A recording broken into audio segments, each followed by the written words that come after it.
Radio Company dismissed. Thank you very much. Thank you for coming.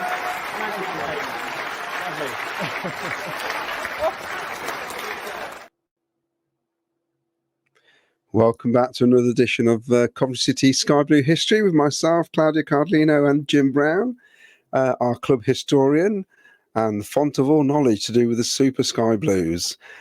Evening, Jim. How you doing? Evening, Claudio. I'm well, thank you. Very well. Glad to hear. Enjoyed the game last Friday.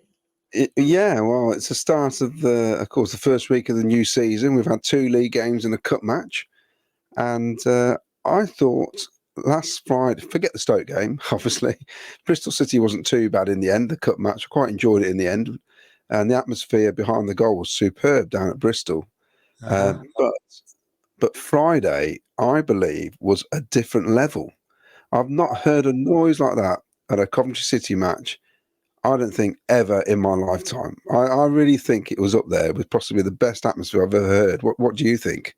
Oh, it was fantastic. It just, the noise levels, and if you watch the City Unseen thing on YouTube, you can hear the noise. It's deafening. I think it played a big part in the performance.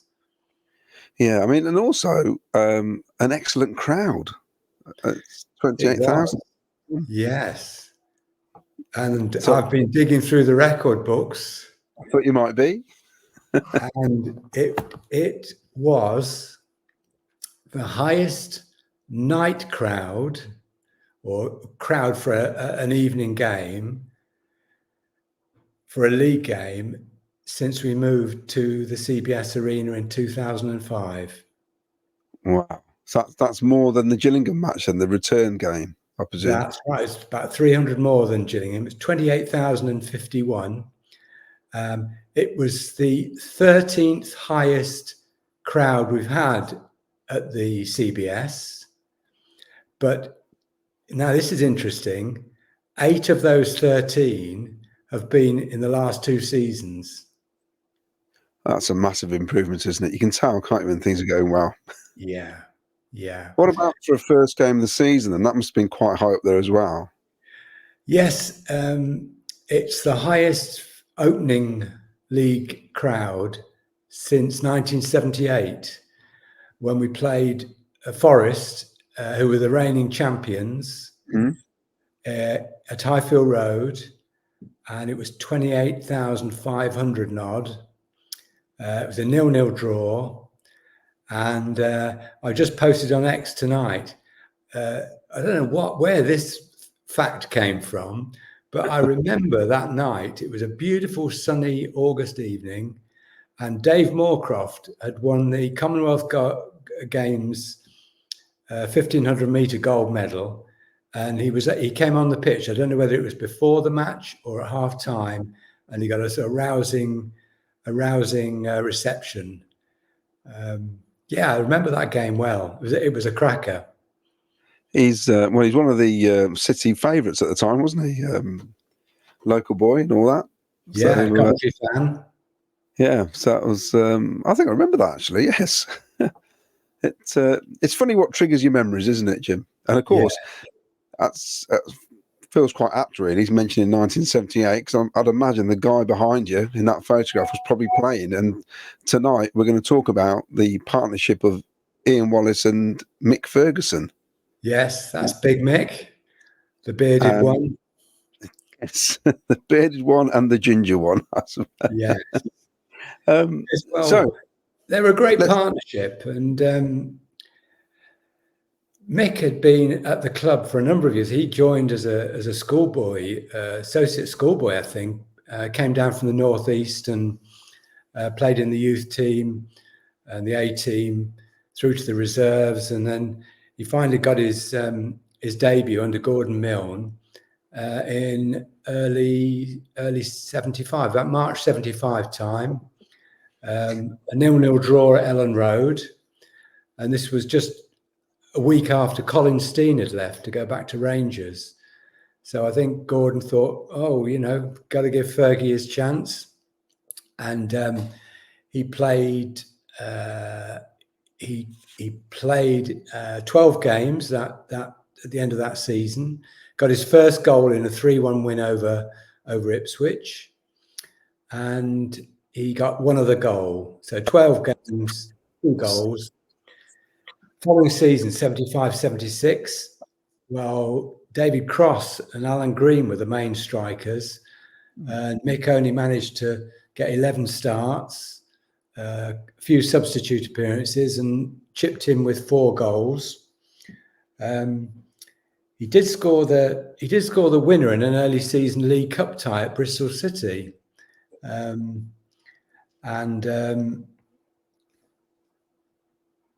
no, that was the following season. I beg your pardon.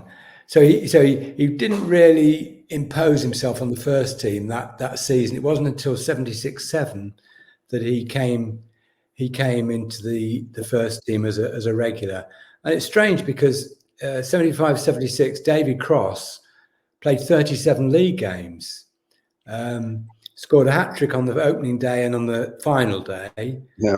And he was dropped after the opening game of the 76-77 season, and he only played one more game because Mick came in and he made the number 9 shirt his own. You mentioned David Cross, that hat trick, which was Everton. Was it Everton, the hat trick? Yes, first game of the that was season. the opening day hat trick. Yeah, and the 4-1 win. Yeah, I lived in Whitnash then. I was at you probably know this area, the Acre Close playing fields, and I can remember very well.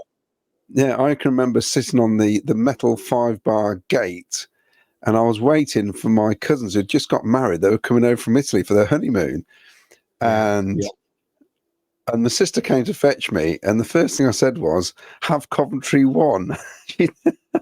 She's come to fetch me saying, "My cousins have arrived from Italy." I wasn't interested. I just wanted to know if we'd won. And I got in and said that David Cross had got a hat trick. It's funny how I remember that. That was the nearest playing field to where we lived. But I know those playing fields well. I played football and cricket many a day there. Yeah, it's great. But Mick, before we go any further, actually, if you want us to talk about anything particular, any part of the Sky Blue history, remember to email Jim at clarryborton at gmail.com. It's scrolling on the screen if you're watching it on YouTube. And also a like and a subscribe. We've got a nice little gimmick here. Look at this. If you're watching, look at that.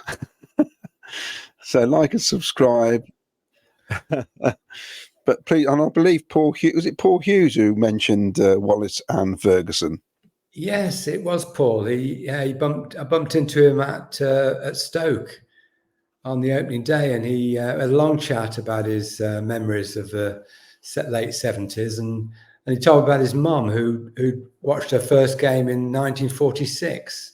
Yeah, she's 84 and still goes. Yeah, and she's got some great memories of all those friendlies in the 1950s, those floodlit friendlies we talked about last week or the last time, and remembers the San Lorenzo game that was abandoned by Arthur Ellis.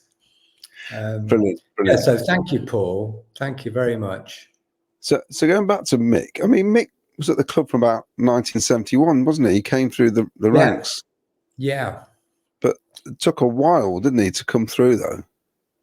He did, yeah, he did. And when he first came through, I think a lot of people thought, he's a big lumbering centre forward. But that start of the 76-77 season, we had that poor start. We lost at Middlesbrough, and then we got beat by Man United at home, and we there were clamours for signings, and there'd been a lot of rumours going around. And we signed Bobby McDonald from Aston Villa, Terry Yorath from Leeds, massive signing, 135,000. It was a big signing for us. And then this unknown little Scot called Ian Wallace, who apparently had scored against Celtic the week before.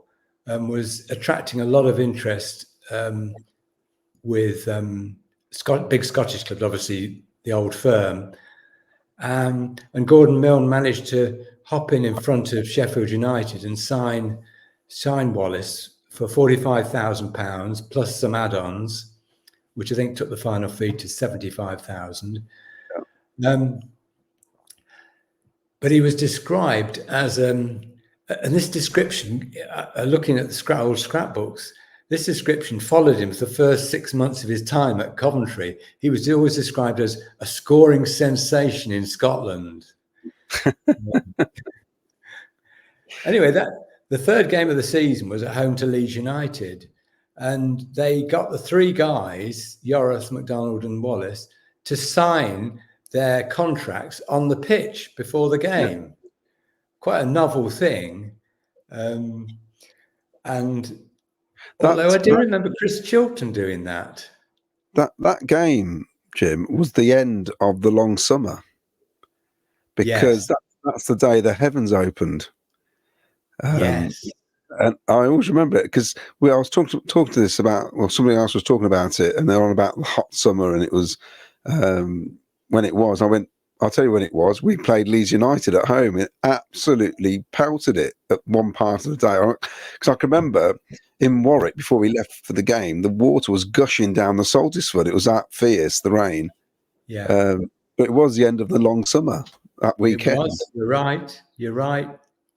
Yeah. Well, Fergie came in at number 9 that day, and he played up front alongside Donal Murphy. Yeah.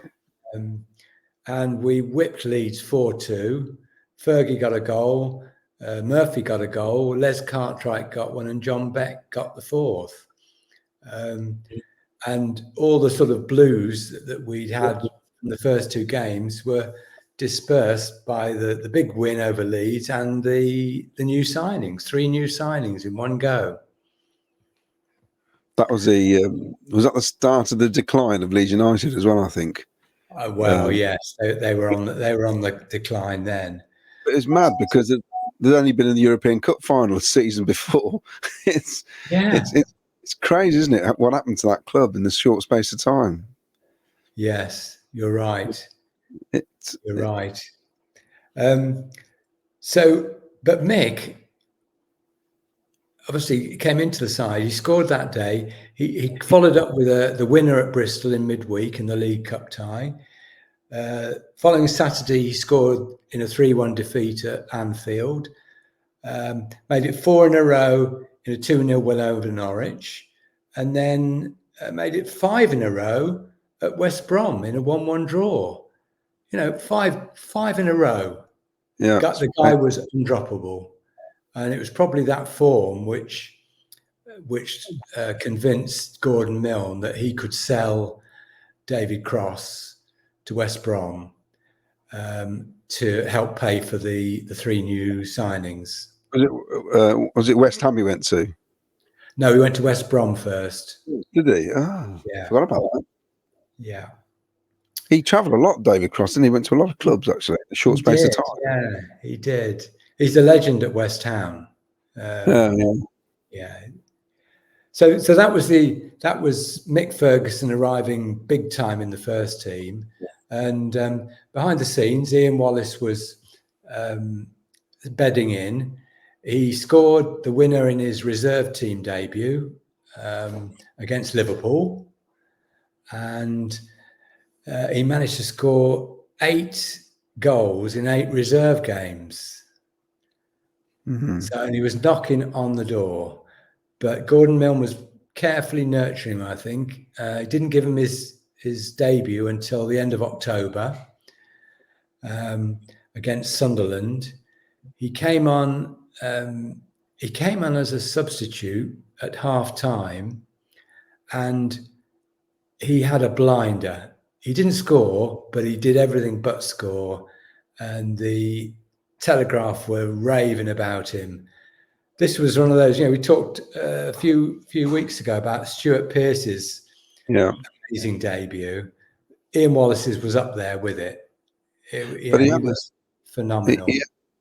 but he had some issues, didn't he? Really, before this career got going at Coventry. Well, he did. He had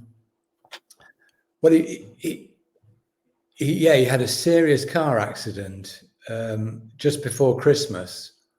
But he'd already made a big impression on the first team. He made his first start in early November against QPR, and the Telegraph report says he got a standing ovation. He didn't score, but he had an assist. He scored a hat-trick in a friendly at Newport in a 7-1 win. And then his first goal came against Everton at Highfield Road on an icy pitch. I think Everton were unbeaten at the time. We took them to the cleaners, 1-4-2. He scored one, made another. And in the meantime, Mick had continued to score goals. He got two at Villa Park in a 2-2 draw. And he got a couple more.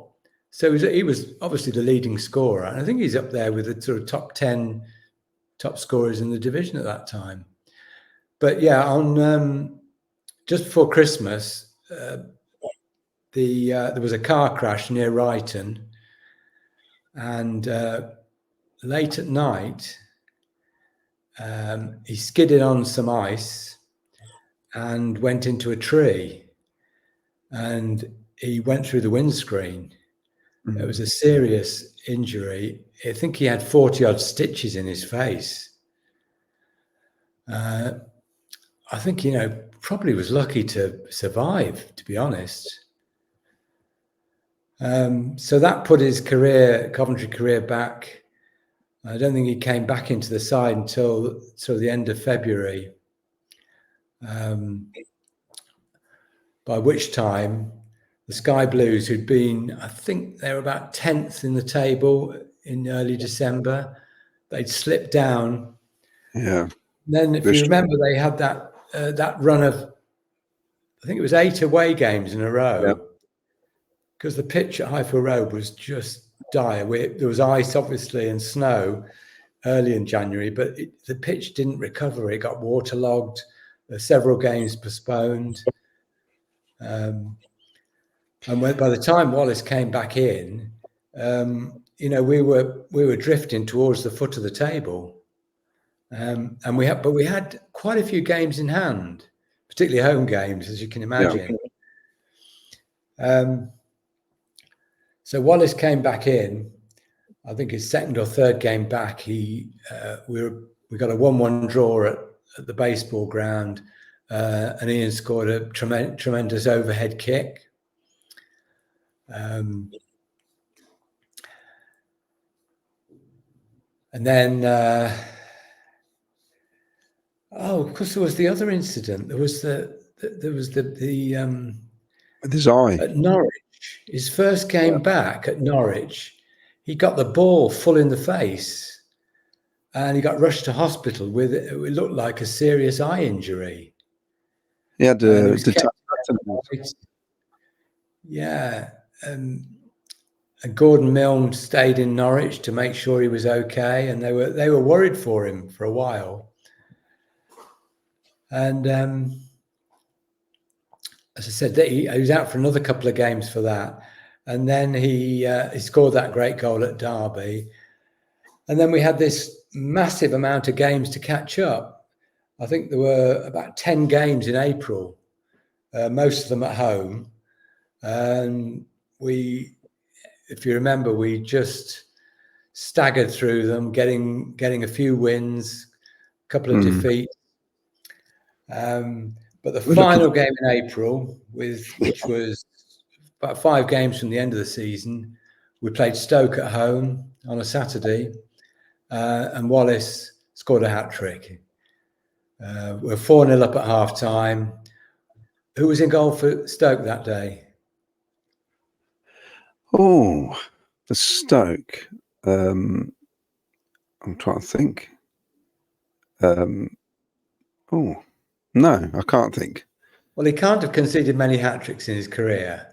Peter Shilton. I almost said Peter Shilton, but I thought no. It's, Yeah. well, there you go. That pretty much kept us up, didn't it? Because we didn't do too bad. We didn't do well after that, did we? We struggled.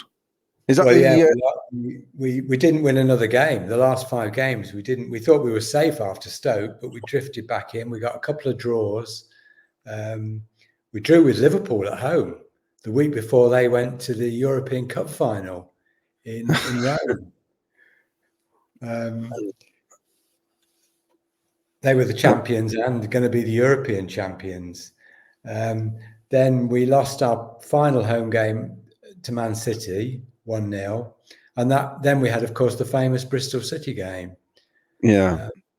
But Ian, after the Stoke game, Ian didn't score again in those last 5 games. He just seemed to dry up. We don't know why, but maybe it was a long, traumatic season for him, wasn't it? Yeah, I remember that. I'm sure the West End adopted a song for him, which was sung about somebody else. And I'm trying to remember the words here. I'm sure it went, his name is Ian Wallace, from Dumbarton he did come to play for Gordon Milne in Division 1. Now, I know that was sung about somebody else previously, but I don't know who. And I can't remember the rest of it. I don't remember that at all. Don't you? I can remember him singing it. But it was adopted from another player who used to play for Coventry a few years before, but I don't know who, and I can't remember now. So maybe somebody can, who's watching or listening. But I do remember that. His name is Ian Wallace, from Dumbarton he'd come to play for Gordon Milne's team in Division 1, and then it goes on from there. Something about scoring goals, but I can't remember the rest of it. So what are your memories of Ian Wallace? My memories, I loved him. For me, that's pretty much the year I start to really remember stuff. When you're about 9, 10, 11, that's where it starts to really sink in. And I just remember his flaming red hair, very big hair. Also, his bandy legs for a start. I mean, he was incredible, his shape, and he was stocky and he was fast, and he did score some tremendous goals. He used to always try the overhead kick, and it's just, I think it was a player who gave his all the time, and I can't believe he only got 3 Scotland caps. I find that amazing that he didn't get picked more often. But I suppose he did have Jordan and Dalglish and a few others ahead of him, I suppose. But I used to love him. I thought he was just a great player, and the contrast was incredible between him and Mick Ferguson, because I mean, it's only now, I think, when you see some old footage, you can appreciate what Mick used to do on the ball. He was a lot more skillful than I remember him to be. Put it that way. He was good on his feet. He was stocky, wasn't he? But he was short and stocky, but he was very strong. And the pair of them complemented each other, didn't they? They're perfect. Yeah. As a pairing, And I think when he arrived, Gordon Milne described him as, he's our Franny Lee. There were some similarities with Lee, short and stocky and strong. But you're right about he never gave up, did he? And I think that's what very quickly endeared him to the Coventry fans. They love a player who runs forever and closes down defenders, and which he did. And I think what Cov fans probably don't realise, I'm not sure he played a full season at Dumbarton. But then he played about 30 odd games in his career there. So it's a gamble. But, Gordon Milne, fair play to him. They could spot a player. They're very good at spotting players, actually, in those days, our scouts. And he was a bargain. And he proved it the following year. Yes, he did. And Coventry should never have been in that position at the back end of 76, 7. Those, the pitch at Highfield Road really, almost caused relegation, I think. But also him being out for so long, he missed a few games, didn't he? He didn't help. Yeah. Do you know we went 10 weeks without a home game?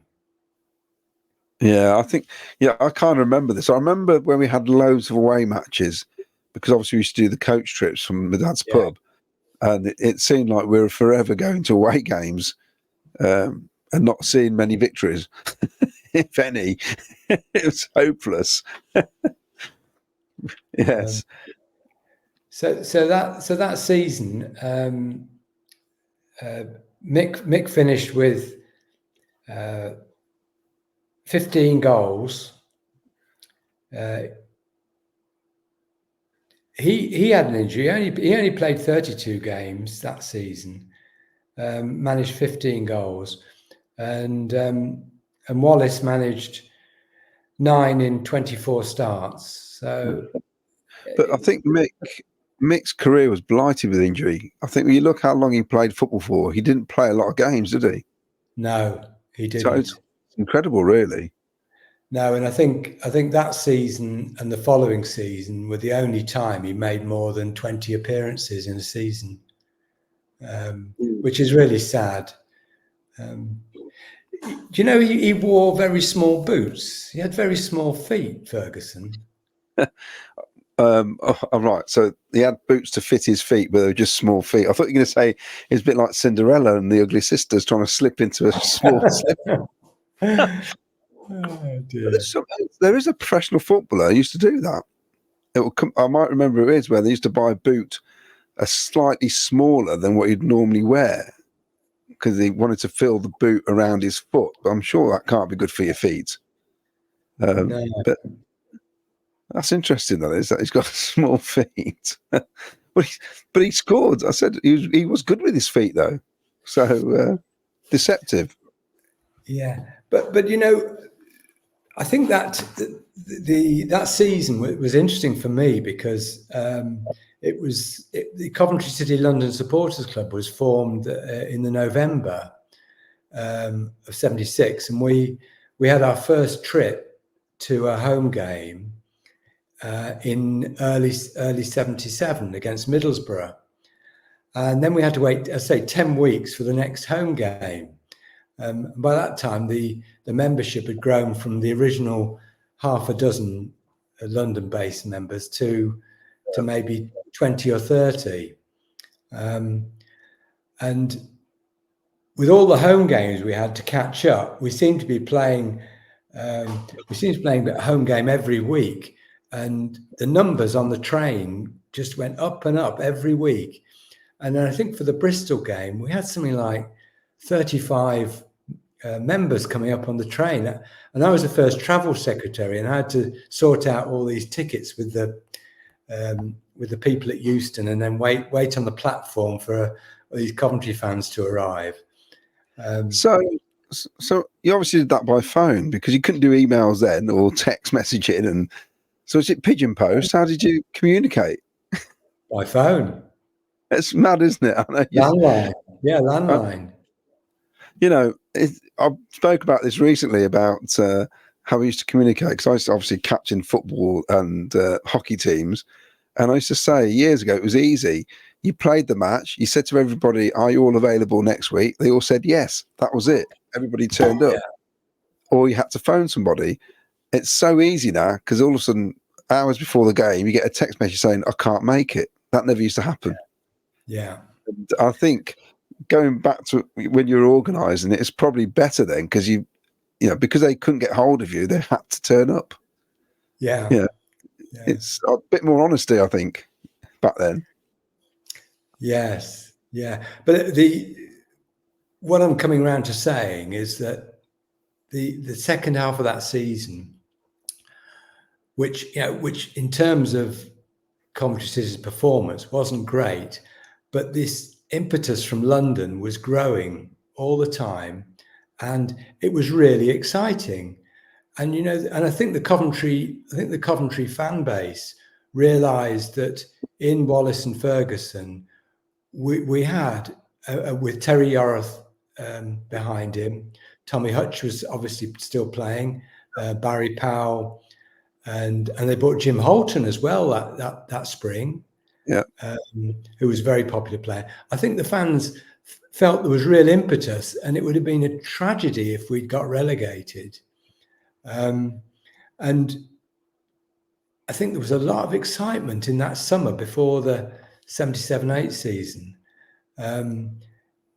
to see Wallace and Ferguson. They bought Ray Graydon, if you remember. Yeah. To give a right winger, to give us the two wingers, and Gordon Mills said we're going to be playing 4-2-4. This is going to be exciting football, and it really was. Wallace and Ferguson, they hit the ground running. They had an amazing start.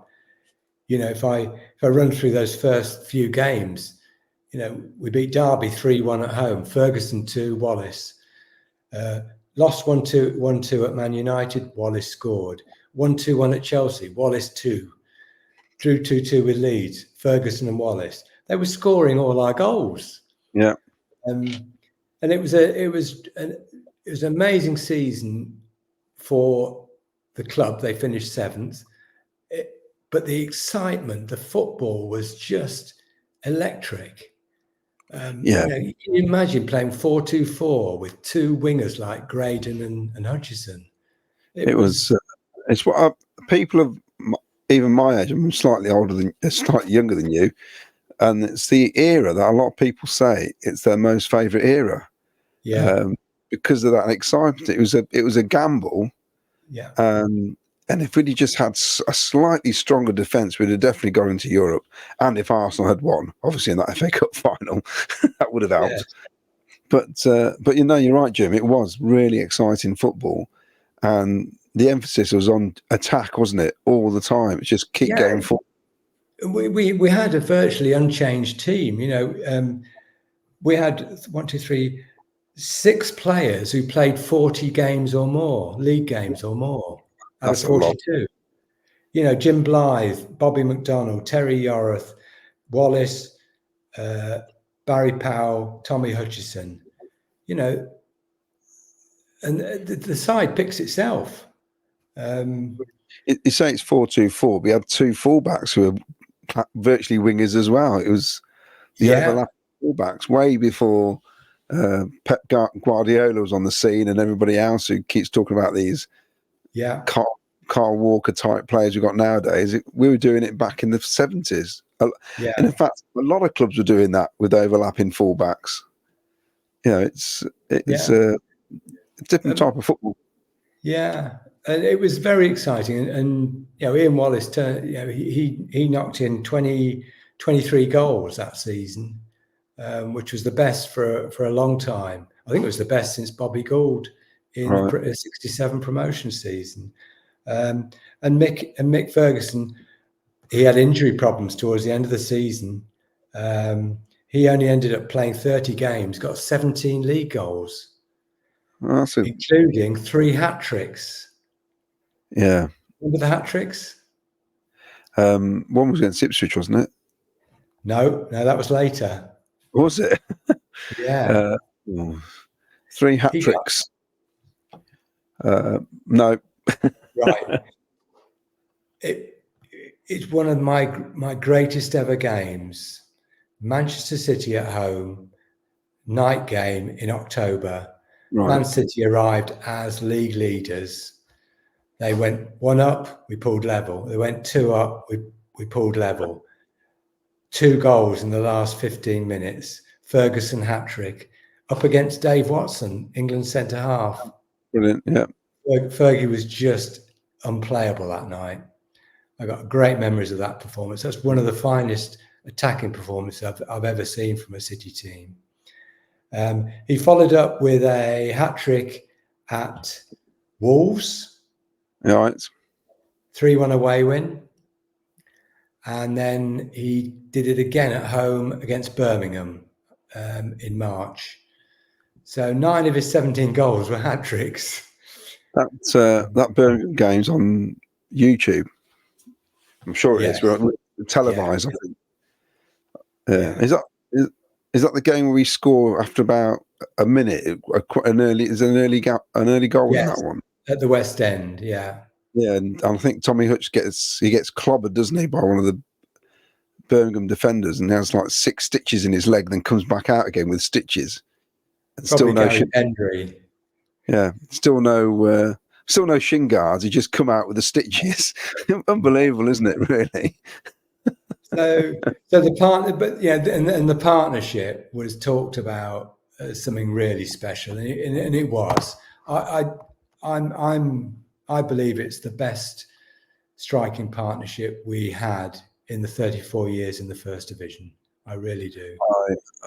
Yeah, definitely. I think the only, I suppose, in later years, well, it's not even close really, but you're looking at Dublin and Huckabee, aren't you? That kind of, Yeah. But they weren't really a partnership, were they? No. But these two definitely complemented each other. And we played to their strengths, didn't we? We got it down the wing, get the balls in the box, the knockdowns. It's classic old style wing play and centre forward, inside forward play, wasn't it? It was. I think you're right, Jim. They just faded away the last half a dozen games. I think they drew a couple of them, and they missed out on Europe. Sadly.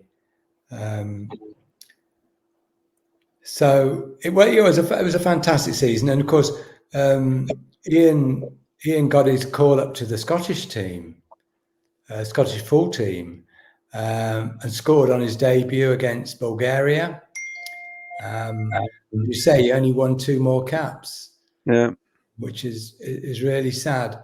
And Fergie was being mentioned as a potential England player.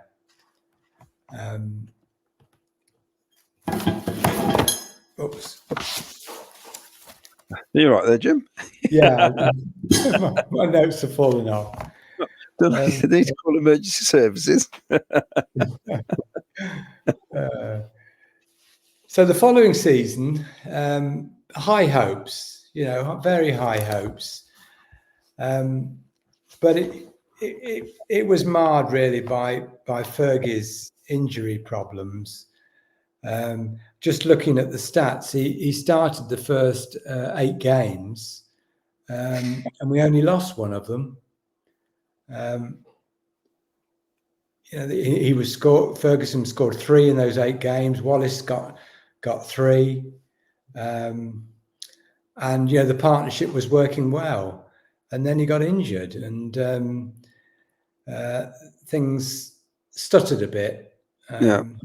A young Gary Thompson came into the side to take his place, but it was stop-start really for Mick that season, and he ended up for 7 goals from 16 starts. Wallace,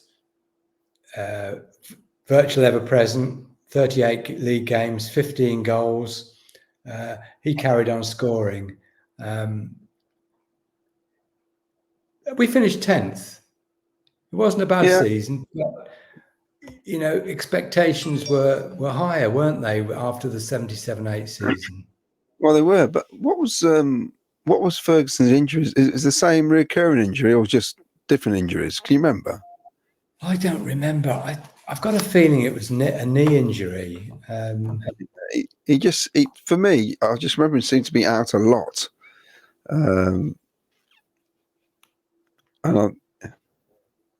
It was a shame because I think it could have kept injury free. Then who knows what would have happened? Because I think every time the partnership got going, it kind of stopped again, didn't it? It was. And I think that was clear the following season in 79-80 when again it was stop-start. He played the first 8 games, scored a few goals, injured again, came back into the side in November. And he hit form, and Wallace had been injured, and he took a while to get back up to fitness. But when they got together, I don't know if you remember a 3-0 home win over Leeds, where Ferguson got 2, Wallace got 1. They won 3-0 at 3-0 at Wolves. Again, Ferguson 2, Wallace. And then they played Ipswich at home. And there was a lot of transfer speculation about Mick. Forest were interested, Ipswich were interested. And there was a podcast with Martin O'Neill a while back, I heard. And he told the story about when he almost joined Coventry. Yeah. He was the mate weight in the deal that would have taken Mick to Forest. They were talking about a 750,000 deal, which is right. A lot of money in those days. And at the last minute, Brian Clough pulled the plug on it. I think the following week, Bobby Robson of Ipswich said, was supposed to be very interested. And then, ironically, we played Ipswich at home, and Big Mick got 4 goals. Yeah, he was just on fire. Didn't Bobby Robson sort of deride him a bit as well, and said he wasn't much of a sort of played it down and tried to say he wasn't much of a centre forward or something, and then he scores 4 goals. He wasn't prepared. He wasn't prepared to pay the fee. Yeah, he said he wasn't worth that kind of money, and then he scores 4 goals against. It's hilarious, really. And then Gordon Mills said to Bobby Robson, "Well, all right, the price has gone up now, mate." Yeah. But you know something, Claudio? That was as good as it got for Mick. Yeah. If you look at his record, he only played 11 more games for us. Yeah, it's just strange. I'm looking at his career, and I said, in total, he played 217 games, which isn't a lot, is it? No. That's so. After he played for us, and obviously he went on elsewhere, as you'll probably say, but that's not a lot of matches for a professional footballer at all. Even in those days, he got an injury in the January of 1980, and he didn't play again that season. His record that season: played 17 games, 10 goals. Remarkable record. His strike rate is almost 1 in 2 over his career, which is, I think people don't realise that, old City fans. He actually had a good strike rate. Yeah. And then, of course, at the end of that season, Ian Wallace, who'd had an injury hit season, he managed 13 in 25, and Forest bought him. Yeah. He left in that summer for, 1.2 million? Yeah. And of course, we sold him and we replaced him with the building that's still there at the Connection. Yeah. That was the rumour, wasn't it? That we sold Ian Wallace and built a sports hall. Well, to be fair, the Connection had been built earlier. It was opened in early 1980, but they probably had a lot of bills to pay. Yes. But Fergie's career was coming to an end at Coventry. Wallace's career ended, but we had some fantastic young strikers coming through. Yeah. Gary Thompson had got over his injury problems. Tom English was coming through. He came through in that season. Mark Haitley was, on the cusp. I think he played only a handful of games that season, but he was ready. And also with Ian Wallace, I mean, he went to Forest, but some people, I can't believe this, but they think he didn't do as well as they thought he should have done. But I think he was their leading goal scorer for 3 seasons in a row. He did quite really well at Forest, but it seems to get overlooked. That does, I don't know why, but he did really well. I think they're probably every Forest player after 79 was compared to the league championship side, the European Cup side, with Gary Birtles, Peter With, or whatever. It was replaced. They're always compared with them. Yeah, they bought a lot of strikers who didn't achieve a lot. You remember Peter Ward played there, Justin Fashanu played there. Well, I think Ian was replacing Tony Woodcock, wasn't he? Basically, that's what he was doing, and he was a Forest favourite. So that was all. And I think it was a 1.25 million, wherever it was. He was one of the most expensive players in the world at the time. Yes. So and if you think about it, he was a very similar player to Woodcock, wasn't he? Yeah. So just Mick went to Everton in 81, summer of 81. He only played 4 games for Coventry that last season, which was the 80-81 season. Injury hit, of course. He went to Everton and he barely played for them. A handful of games, I think, for them. But he managed to score 2 against us. Of course he did. I think that's the only 2 goals he got for Everton. And I came across an Everton Facebook posting about somebody asked the question, what was Mick Ferguson like as an Everton player? And he really got some pelters. He did. He played 8 matches in 2 seasons. Yeah. So he must have been injured. He's their equivalent to our David Jones or Gary Collier. Yeah. Well, I think he did have an excuse. He was injured. I think Collier and Jones had a great excuse. But yeah, he came back to Highfield Road and scored the winner in a League Cup tie. Do you remember that? Yeah. Last minute goal. Yes.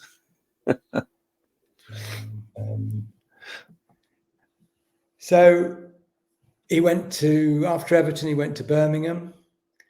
And then we had the sight of him coming back to Highfield Road on loan at the end of the 83-4 season. Unbelievable loan. Yes, saved our season and ruined Birmingham's. It was incredible.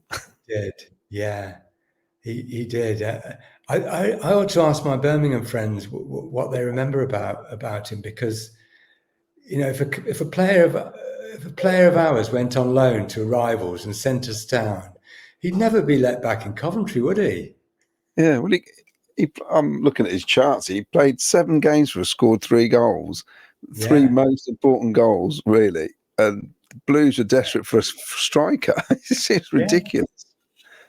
Yeah, and the three goals he scored were all in 2-1 victories. Yeah, it's really. And Blues went down. It's ridiculous.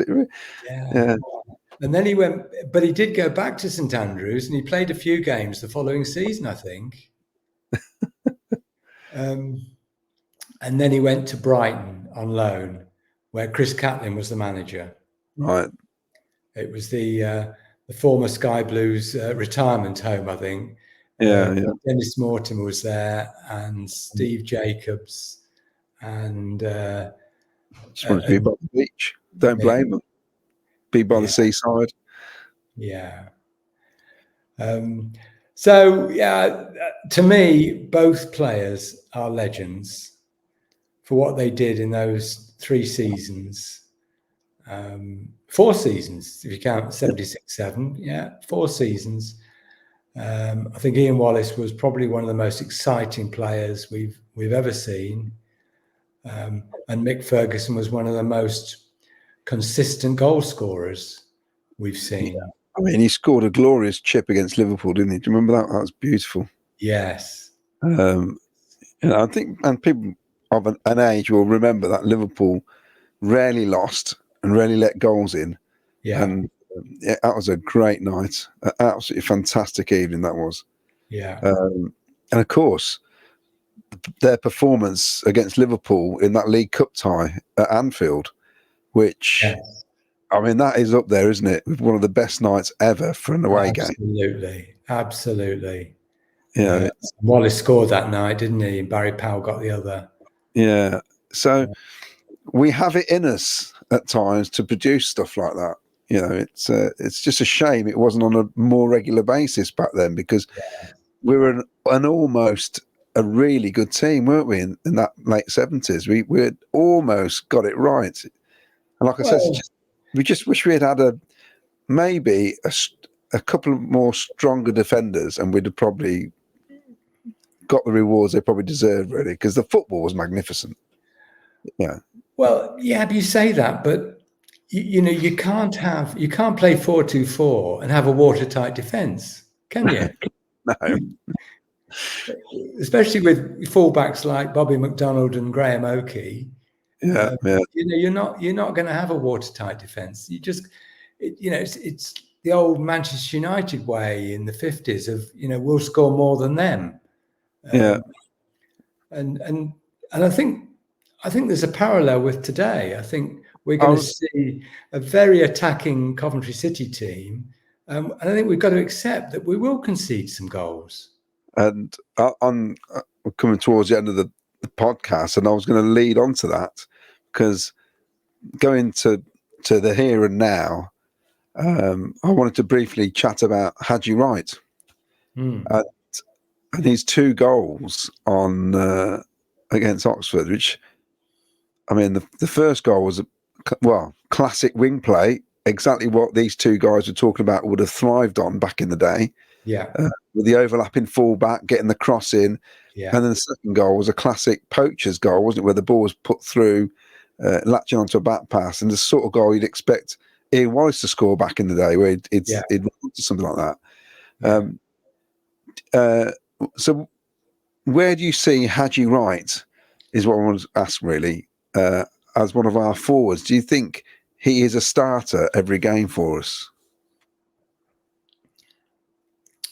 I think what I'd like to say is that I don't think we can put too much emphasis on who starts. I think it's a 16-man game these days. It's getting more like rugby, where you have finishers, players who can come on and change a game, or players who can come on and hold a lead.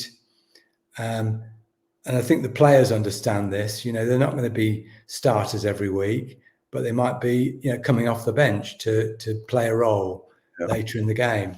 I think Haji Wright, right now, he's got to be a starter. Yeah. I wonder is it the pressure of having Mason Clark in the house? Yeah. I don't know, but he looked like a man possessed on Friday. He really was up for it from the first minute. Yeah, and I said to my lad, I said, this is like old school football. This is with Sakamoto and Haji Wright on the wings. I thought, this is brilliant, absolutely. And I think that's why the noise in the stadium was so loud, because it was exciting. It was. And it was there was a threat all over the pitch for that first half an hour. Yeah. And I know we let in 2 sloppy goals, but it's like you say, it's I mean, on a normal day, we'd have won 3-0 without those 2 sloppy goals, and you're looking at almost a perfect performance on Friday. Yeah.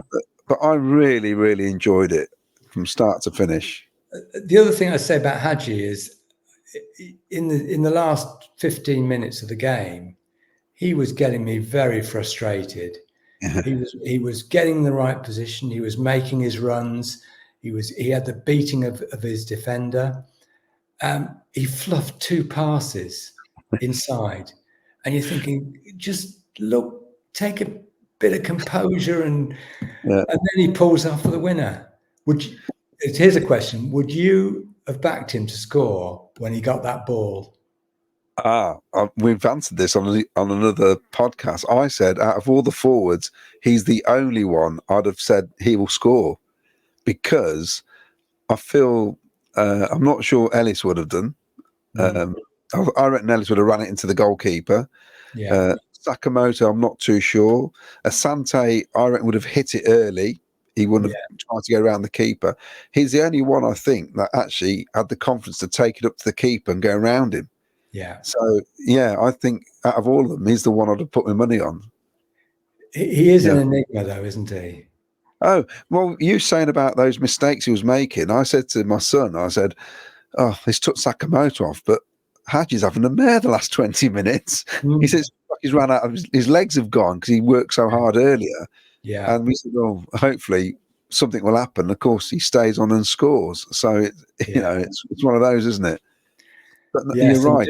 Have you heard his interview after the game? I don't think I have actually, no. Well, you listen to it because he explains what his thought process was when he got the ball. Oh, really? I'll have to listen to that. And he basically says the goalkeeper was coming out at quite a pace, and he had a lot of forward momentum. And he thought, if I push it to the left, he's going to find it impossible to stop and to stop coming towards me. So it's an interesting little interview. He's very honest, and I love him. But he is frustrating. But he also looked like he enjoyed it.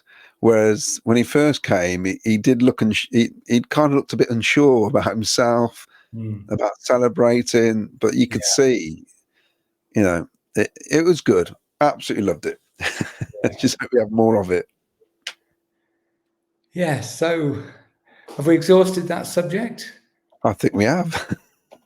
It's a great subject, though, Wallace and Ferguson. And thank you again to Paul Hughes for the suggestion. Please, keep your suggestions coming, and drop me a line if there's any particular era, any particular season, any particular player or game that you want us to talk about. Yeah, please do. And if you're watching on YouTube, the information scrolling at the bottom of the screen. Like and subscribe as well if you can. That'd be great. I'll just put my little ditty on, shall I again? I'll try and find it. It's here somewhere on the screen. There you go. Yeah. There it is. But yeah, please do. And as Jim said, contact us. Some of you who are watching know us anyway. You'll see us around the ground. Just come up and talk to us. We're more than happy to have a conversation, aren't we, Jim? Yes. Yeah.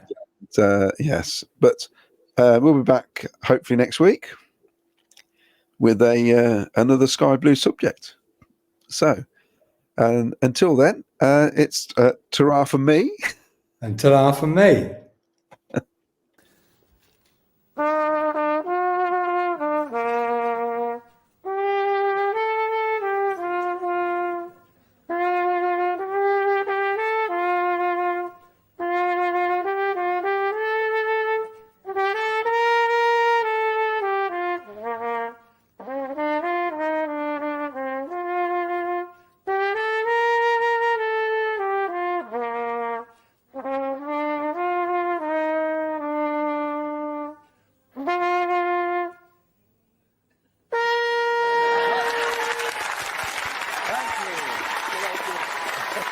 Company dismissed. Thank you very much.